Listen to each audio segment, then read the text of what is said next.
ای که میگویی شریعت بند زندان من است، امرو دستور خداوند جبر بر جان من است.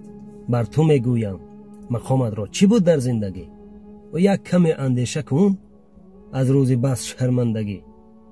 تا به اسلام آمدن همین زن جز متاع چیزی نبود. و دین اسلام آمد و زن را در حق برکشود. ساعتی بود زن به مادر هم پدر چون عار بود.